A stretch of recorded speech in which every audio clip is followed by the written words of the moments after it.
Hello, and welcome to Rocket Fuel, your daily update of everything that's happening in the Rocket Pool and Ethereum ecosystems. My name is Wack. Today is Friday, May 17th, and we're going to cover news of Smart Node version 1.13.2 being released, some amazing DeFi opportunities for our ETH. We're going to be talking about some drama in the Ethereum land with Peter Silledy and Dankard Feist getting feisty. And we're going to be talking about some interesting political developments regarding cryptocurrencies. So let's get started. 10, 9, ignition sequence start, 6. Okay, so the first thing to cover here is that I was today on the live stream with the ETH EVMs, which is the ETH Finance Mavericks, EV Mavericks, and they have their weekly Friday Doots where they talk about the best posts on their daily threads, and I was invited by JT to be the participant, like their guest I guess interviewee / guest presenter for this week, and it was a great time. We spent around 15-20 minutes talking about me and Rocket Pool. A couple of really interesting questions from Logri the Bard about Rocket Pool's price action and how node operators have found themselves in a bad position. Also Rocket Pool and what it's doing in the face of Eigenlayer. So I tried my best to answer those questions, and then we ran through the Doots. So the whole thing was about an hour and a half. And if you are listening to this and you didn't know it happened, then you missed the live stream. But if you follow the YouTube link for the EV Mavericks, then you can go and watch that on YouTube, which is really cool to see. Let's get to the actual meat of the episode now. So we're going to start with some Rocket Pool news. And here we have some news from Fornax saying, hello, node operators. Today we released version 1.13.2 of the Smart Node. It's a recommended update with bug fixes, thanks to all the Houston testnet beta testers, client updates, and a few minor features. And we get client updates for Geth, Lodestar, and Bisu. We also get Smart Node changes, so the added feature to initialize voting and delegate voting power on the same transaction. That's for Houston only. Then we added global and regional Titan relays after upgrading to make sure your MEV boost options if you want to start using those relays. And added a changelog auto generation GitHub workflow, added a new PDAO status command to show on-chain voting information. And some of these are for Houston only, so they're not live on mainnet yet. A fixed error trying to query in existing security order proposals by ID, fixed another error, fixed this JWT secret generation in Reth, fixed the missing time diff output, fixed attestation distance divergence between regular and rolling records implementations, fixed limit proposal message length, improved how voting power is displayed on the proposal detail results. That's Houston only as well. So to install it, of course, follow the guide as normal. I don't think there's news of a POAP from Shifrin just yet, but as soon as that is available, I will let you know. Most likely, you'll have to pay attention though, because if he releases it today, it might not last until Monday. So I might not be able to give you news of that. So you'll have to keep an eye out yourself for that. Maybe I'll ask Shifrin to keep it going until the end of Monday, just for those people who get their news from Rocket Fuel.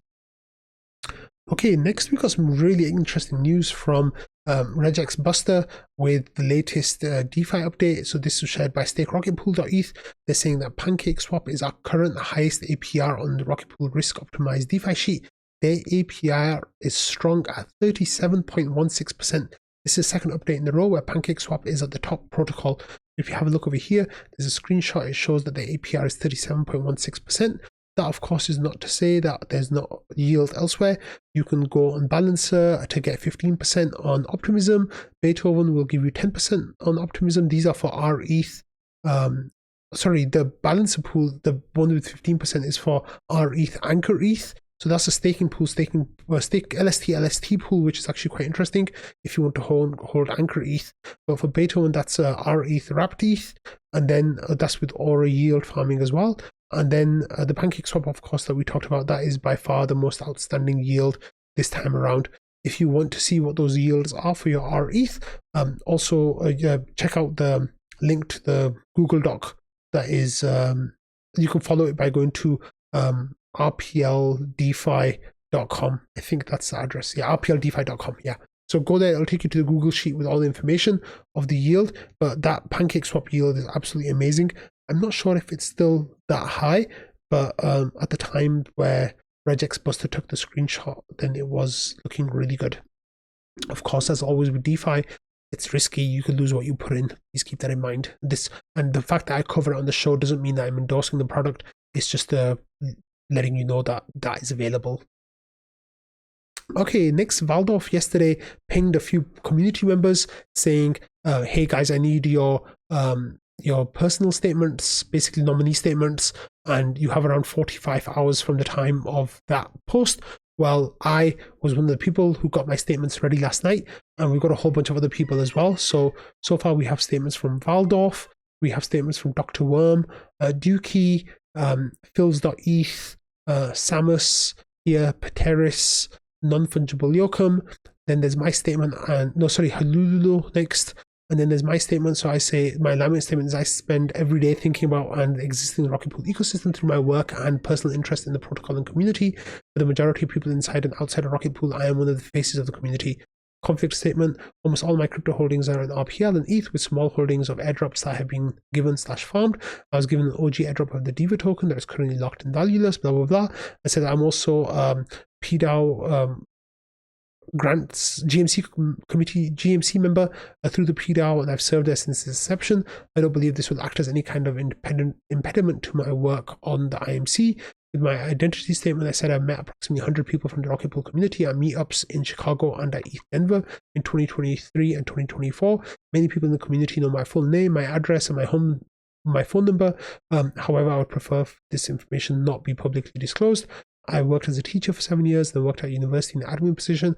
However, for the last 21 months, my full-time job has been working in Rocket Fuel, a daily news show focusing on Rocket Pool. I would like to continue this work as long as the GMC deems it valuable. And then I said, my contribution statement that I contribute to Rocket Pool every day through making Rocket Fuel. I've also been a member of the GMC since inception. Rocket Pool is my full-time job. If chosen for the IMC, I would love to help by being the treasurer or helping talk to potential partner protocols about integrations and partnerships. If nothing else, I would be happy to help verify and sign transactions properly. And here we have Jasper, who is philosophically and economically aligned, and he is giving talking about like how he has small allocations of certain tokens, and how he does talk to other protocols, etc. His name is here. He said he's 25, but he's actually 26 now. So he says that people could very easily dox him if he wanted. Prior to this, he operates under a pseudonym, and then he's giving information about his career as well. And then contribution statement. He's had a retro award where some of his contributions were highlighted. He says on the first term he was in the IMC, he focused on the public relations, business development aspect of the IMC. He said he, along with Val, would act as go-betweens for chats with the protocols, whether on Telegram, Twitter, or Reddit Discord. I fancy myself a signer of last resort, and my focus is on engagement over transactions. My role on the Twitter space offers a natural confluence as I work with potential existing partners regularly for the entire community to watch and ask questions. And then there's some additional information about he's an ETH maxi, and is immediately skeptical of things originating in the Binance Smart Chain, AVAX or Sol. This is bias of mine should be publicly known. Further, medical school occasionally places a great demand on my time, and so contribution could be bursty. And then here, Astanita as well has a reply about their alignment statement, their conflict statement, identity statement. That's nice. They've got 2 daughters, live with them, their mother in Argentina, work as sales director for a Fortune 500 American company. I didn't know that. Cool. And then the contribution statement about different kinds of oh wow, he participated in the IMC, in the ICO for RPL. That's so cool. Very interesting. Okay, I'm gonna go back and read these more closely. But yeah, it looks like the member slate is coming along really nicely. Like I said, like I would love to be on the IMC, but there's some really, really cool people who have nominated themselves or others have nominated them, and who I think would be absolutely fantastic on the IMC. So I'm really excited about this slate of participants, and I think that it's going to be really good for the Rocket Pool, basically, like that the PDAO is going to have such strong people on the IMC in the next round. Okay, next moving on to some staking rewards. Here, Mipo asked a question, and I thought it's interesting to bring it up because it might be a way of thinking that we can all kind of spend some time thinking about it. So Mippo says, as a hypothetical, say we all decided the most critical part of Ethereum is the number of solo stakers. How could the network be optimized to incentivize more at-home stakers? So people here saying like something like reduce the 32 ETH requirement, and like things like hieroglyphs basically, and not slashing home stakers. And C note here says stake with any amount of ETH, remove any possibility of slashing, no unbonding period, allow staked ETH to natively be used in DeFi, effectively eliminate the lockup liquidity aspect of staking. Other people said with airdrops. One of the things that's really interesting here is that it's really, really difficult to promote solo staking like home staking, because it's really difficult to find out who home stakers and solo stakers are. As soon as you start offering incentives, it's really easy for people who aren't home stakers or solo stakers to try to pretend like they're home and solo stakers. So at that point, it becomes really difficult to distinguish who's who. And as we've seen with airdrops that have supposedly gone to home stakers or solo stakers, you see that they always make mistakes and trying to figure out who's who. And if there were actual incentives on the line, I think we'd see even more instances of that being even more difficult to do, because people would deliberately try to hide themselves. I think that's a really interesting question that that's been asked quite a lot, so I thought I'd bring it to your attention. Okay, next we've got some drama in like core developer land, and it started here with Peter Sility, who is of course a Geth core contributor, and he says it's kind of like starts a little bit tongue-in-cheek, but it's quite a bit of a rant here, saying, you know why Ethereum is going to get its ETF sooner or later? Because everyone is constantly poking around the protocol rules, so you just have to patiently wait and co-opt tiny decisions here and there before the entire thing can be captured. Then it's just like TradFi as usual. He says in the past, people felt trying to solve issues while protecting the protocol's integrity. Nowadays, I feel like research and co just dived into solving all problems by delegating it to outside entities and slapping a signature on it under the name of crypto. He said MEV became an issue, so instead of trying to find solutions against it, we glorified it and now catering the protocol and its infrastructure to proprietary MEV builders instead of local block producers. It's futile to fight against the MEV operating system, might as well lean hard on it, right? And he says liquid staking became an issue even before the switch to proof of stake. Everyone was aware that there was a danger with the protocol health. So what do people do? Liquid restaking. Stake the stake into more stake. There can only be a handful of winners, might as well roll with it. He says hardware requirements going up. Meh. Block builders have data centers anyway, they can afford it. Push the thing to gigagas and make full nodes stateless. Of course, a gas operator won't even know what their own balance is without someone with authority telling them, but hey, it's fast. This is private transactions, check. Proprietary settlements, MEV, check. Staked ETH issued by central authority, check.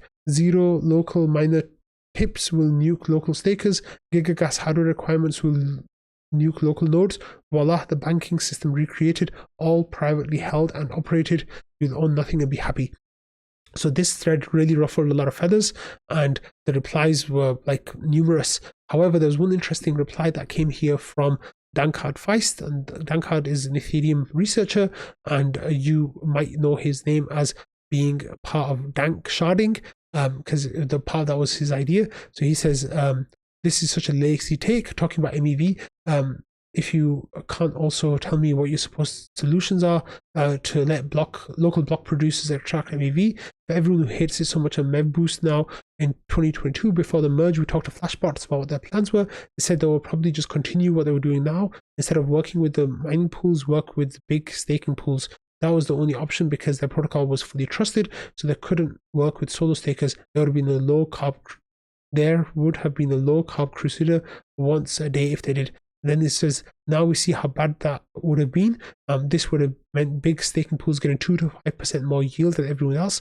Solo stakers would have left within weeks.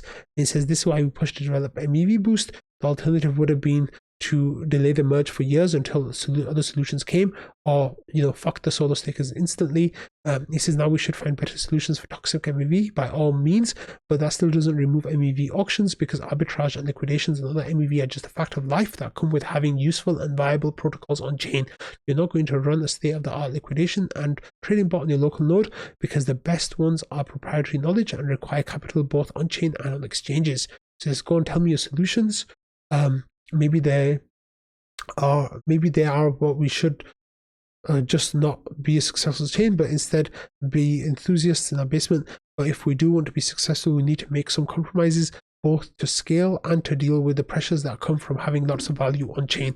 And then this actually spurred on a whole back and forth discussion about things that are ignorant and about different trade-offs, etc. And this was quite a long discussion that went back and forth for quite a while. I'm not going to go over all of it, but I think there were some interesting points made on both sides. However, eventually Vitalik actually got involved, so he says, congratulations to Dankard and Peter, you got me to interrupt my work on EIPs and make a Twitter response that turned into an unscheduled post. So here he says the near and midterm future of improving the Ethereum network's permissionlessness and decentralization. And he talked here about PeerDAS and Verkle tree transitions and EIP 4444 and all this other really cool stuff that's coming up. But here, he was clearly saying that this is partly because of Peter's thread and the contents of that. So he talked significantly about MEV and builder dependence. He said in the past, Ethereum blocks were created by miners who use a relatively simple algorithm to create blocks. Users send transactions to a public peer-to-peer network called the mempool, and miners listen to the mempool and accept transactions that are valid and pay fees. They include the transactions they can. If there's not enough space, they prioritize by the highest fee first. And then he goes on to explain how MEV works, and gave a big up to CowSwap as well, which is really cool because we mentioned CowSwap yesterday. But then there's inclusion lists and a whole bunch of other things that are being worked on. Then he talked about liquid staking. So he says today solo staking makes up a relatively small percentage of all Ethereum staking, and most staking is done by various providers, some centralized operators, others DAOs like Lido Rocket Pool. So nice shout out to Rocket Pool there. But then sharing some information about why people solo stake, or what's stopping them from solo staking, and then just asking those questions, basically what are the concerns and what are the effective solutions to these concerns, etc. And then talking about hardware requirements of nodes as well. So basically pulling apart Peter's arguments about these different things that he was talking about, and talking about how Ethereum researchers, Ethereum core devs, they're all kind of working on these ideas, and it's really interesting. And then in the conclusion, he says, I think it's actually true that 2021 era Ethereum thought became too comfortable with offloading responsibilities to a small number of large-scale actors, as long as some of the market mechanisms of zero-knowledge proof system existed to force the centralized access to behave honestly. Such a system often work well in the average cases, but fail catastrophically in the worst cases.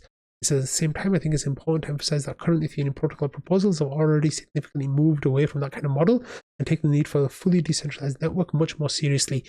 And then he's talking about PeerDAS and other things as well. So if you're interested in this whole discussion, follow the links below, and you can read Vitalik's post as well to find out what's going on. But it's really interesting because I feel like there's a lot of discussions that are kind of being poked at right now, and there's a big camp that's kind of emerging between people who talk about price and people who talk about the technological developments. I'm going to be talking about that a little bit more later. Okay, next we've got news here of the SAB 121 vote that I talked about going into the House last week and passing the House. Well, it hit the Senate yesterday, and it actually passed the Senate by a vote of 60 to 38. So for those of you who know, the US Senate is currently divided 50-50 by Democrats and Republicans, and the vice president then can split a tie vote, obviously in the favor of the Democrats because Kamala Harris is a Democrat.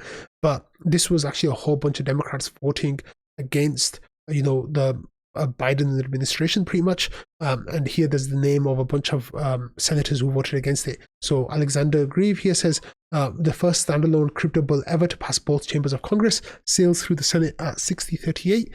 And, the latest understanding was that President Biden was going to veto this bill, which is made as a statement last week. However, I don't think it's quite straightforward. Ryan Sean Adams here says this tweet saying, Politico are saying the quiet part out loud. The Warren and Gensler anti-crypto army is losing support of key Democrats. The American people want an open internet and the option to use crypto. Crypto shouldn't be partisan.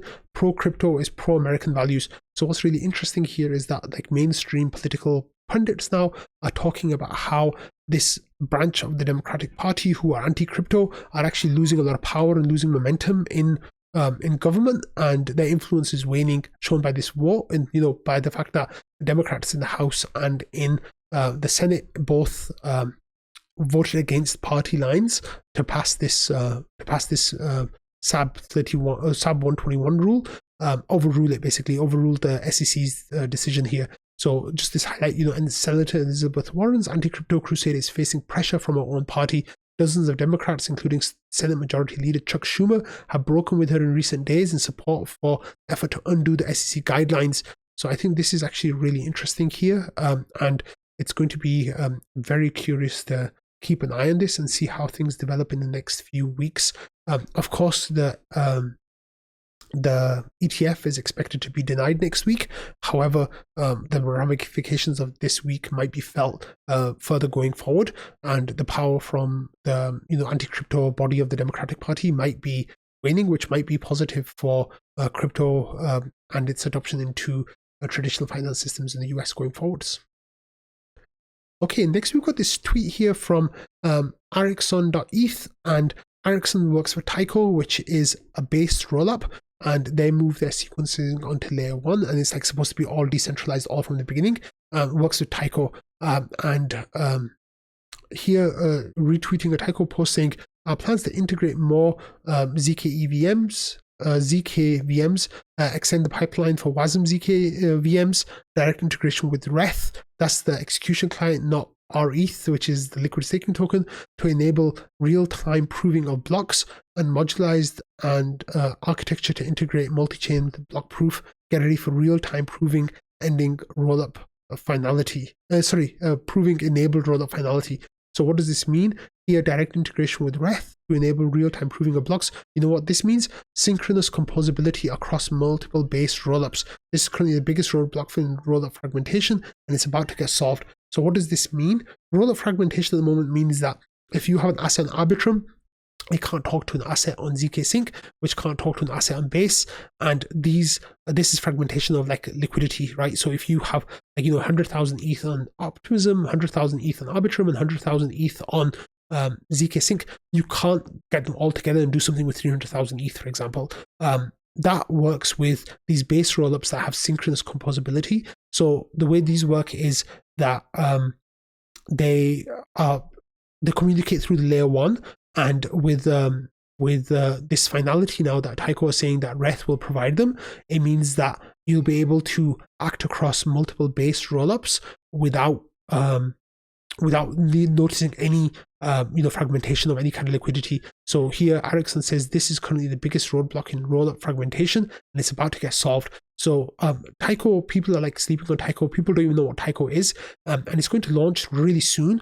And technologically speaking, it's going to be one of the best rollups out there because they're doing some really, really exciting stuff. So that's something I'm definitely keeping an eye on, and I'm still learning more about it, about how base rollups are going to work, across multiple base rollups and this synchronous composability. But I'm really excited to see how it goes.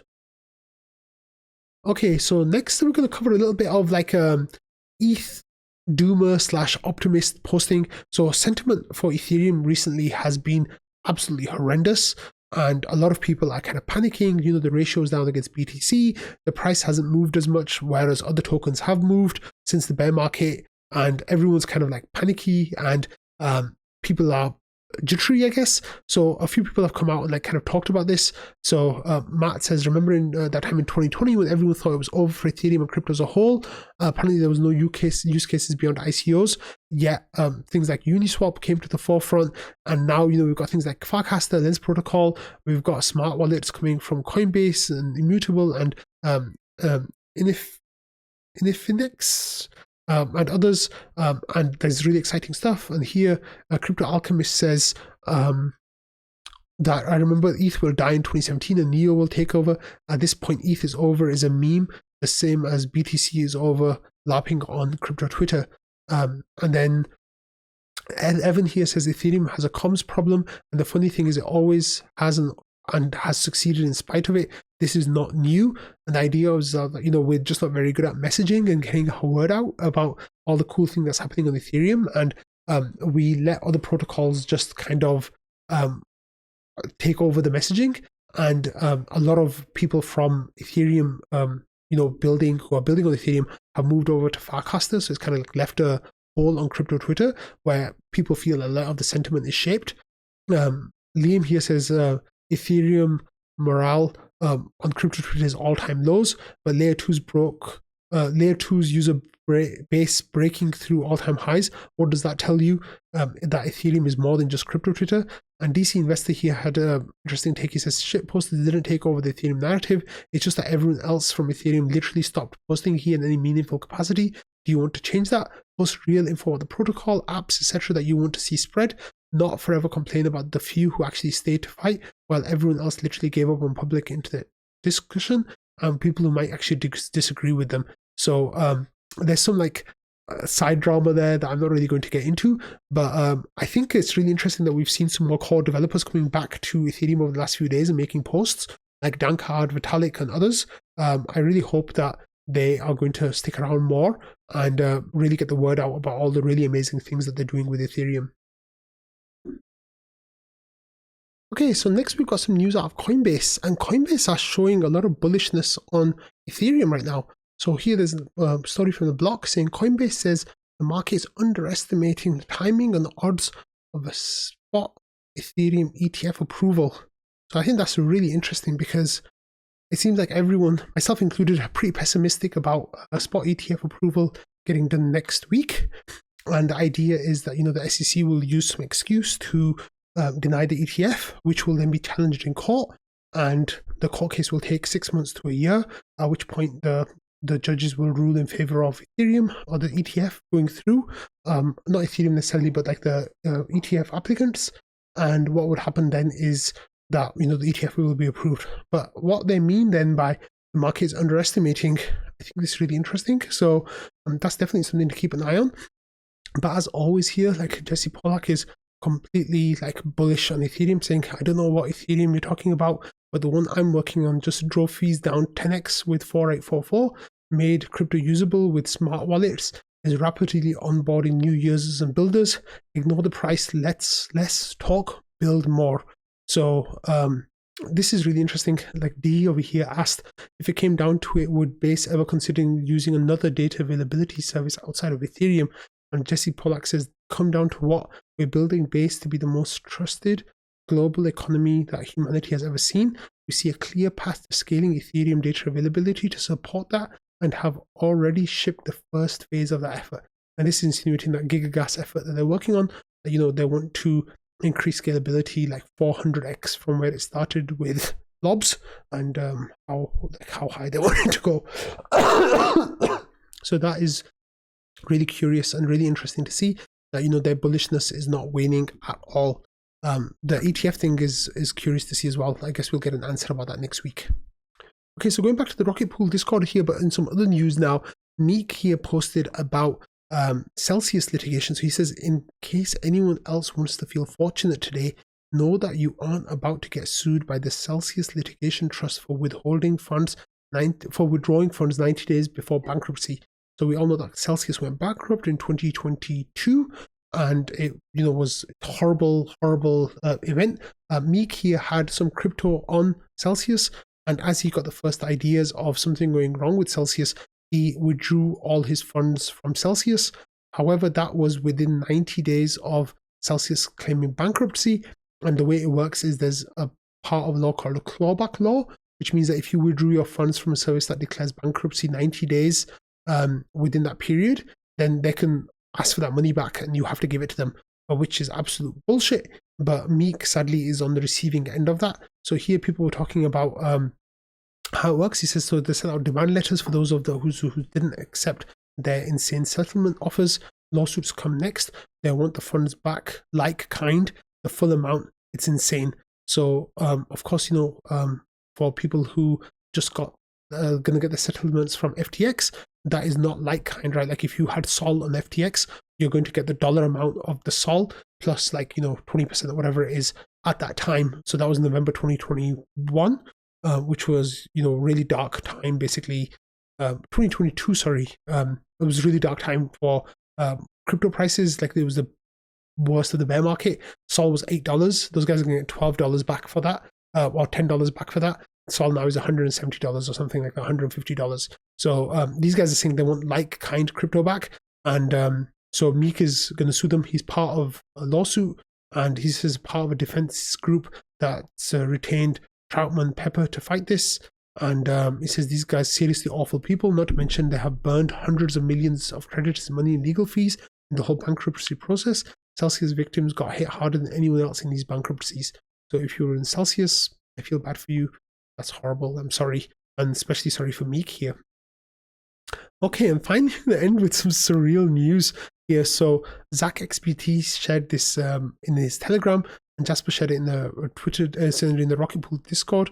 And it's a screenshot of the Pink Drainer, which is actually like a really famous wallet draining group, and a whole lot of people have had their wallets drained by their actions. Anyway, they released this statement saying that we have reached our goal now, and according to plan, it's time for us to retire. After this message publication, we'll be winding down all our infrastructure. All stored information will be wiped and securely destroyed. We're truly happy to have supported all of you for over a year without any scams, backdooring, or major incidents. This entire thing grew so much larger than we could have ever imagined, and it would where we started. We apologize for the lack of prior notice about our departure. I think most of you will understand. Beware of impersonators. We are not planning on returning in the future. If any message claiming to be from us is not signed by one of our wallets, is not from us, it's very likely that our retirement will have no major impact on the scene. People will move on to other drainers just as quickly as they move to us. If you have enough money right now to financially support yourself, we advise you to hold on to it and take a step back from the grind and enjoy what this world has to offer. Life is too short to get caught in the perpetual cycle of needlessly spending, going broke, and trying to make it back. We thank every single one of you for the trust, dedication, and respect you have shown to us and our services, especially those of you here from the very beginning. So when you actually listen to this announcement, it's so funny because it sounds like a really legitimate business, but what they're doing is like theft as a service. So Pink Drainer was like an infrastructure provider for scammers, and it's preposterous to think about them doing this. I just can't kind of wrap my head around it. It's just, such a professional and like mature message of them like departing the scene, whereas they were actually like huge scammers. And it's really funny here because in the beginning of the third paragraph, we're talking about how proud they are that they didn't scam anyone or backdooring any of their clients. It's like, what on earth are you guys talking about? Like the whole thing is just one big scam. But anyway, on that note, I'm going to end today's episode. So thank you all for watching, listening, and being part of the Rocket Fuel community. This is episode 399, and episode 400 is going to be out on Monday. So I'm really excited about that. But anyway, thank you all for watching, listening, and supporting Rocket Fuel. And I will see you all next week. Have a lovely weekend. Bye.